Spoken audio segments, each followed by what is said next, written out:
विषय असा आहे की चंद्रकांत दादा पाटील हे कॅबिनेट मंत्री आहे आणि मुरलीधर मोहोळ अण्णा हे केंद्रामध्ये एक मंत्री आहे.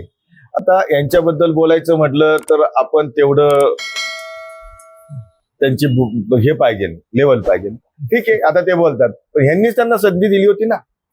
आतापर्यंत ह्यांनीच संधी दिली होती, जे काय करायचं काय करतं. तुम्ही म्हणतात ह्यांनी काय केलं नाही, ह्या प्रभागामध्ये ह्यांनी केलं नाही काय. अब तुम्ही काय केलं ते दाखवा ना. तुम्ही काय केले ते दाखवा की मी ह्या प्रभागामध्ये हे आणलाय, हा प्रकल्प आणलाय, ह्या गोष्टी आणल्यात, गार्डन केलं, प्ले ग्राउंड केलं, कुठेतरी टॉयलेट बांधलं. टॉयलेट तरी दाखवा की बाबा मी टॉयलेट बांधले. मी 2017 ते 2022 नगरसेवक होतो.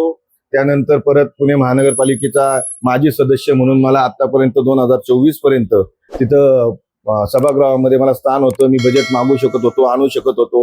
अरे हॉस्पिटल सांगा, गार्डन सांगा, किंवा काही गोष्टी तरी सांगा की हे मी केल्यात. जे आता ई लर्निंग स्कूल असेल, हॉस्पिटल असतील, किंवा हे सगळे 2015-16 मधले प्रकल्प आहे जे अर्धवट आहे. त्यामध्ये एक आमचं ओपन थिएटर पण आहे. असा कुठला तरी प्रकल्प सांगाव, नाना नानी पार्क सांगाव की मी केला.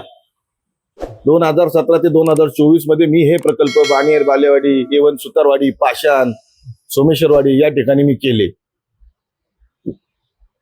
तुम्ही सांगाव ना. तुम्ही नेत्यांवरती बोलण्या इतकेच मोठे नाहीये. तुम्ही मी काय केलंय आणि मी पुढच्या भविष्यामध्ये जर आता इलेक्शनला उभं राहणार आहे, नंतर काय करणार हे सांगा. सुतारवाडी, पाषाण, सोमेश्वरवाडी सांगा की मी हा रोड केला, काहीतरी सांगा ना. तुम्ही त्यांनी काय केलं नाही हे नका सांगू. तुमचे नेते होते कालपर्यंत, आता तुम्ही पक्ष बदलला, तुमचा तिकीट नाही मिळालं किंवा तुम्हाला उमेदवारी नाही मिळाली, पक्ष बदलला. तुम्ही सांगा की मी लोकांसाठी हे केलं म्हणून. साधा कचरा नाही हो, 8 वर्षाचा कचरा आत्ता साफ केलाय त्यांनी.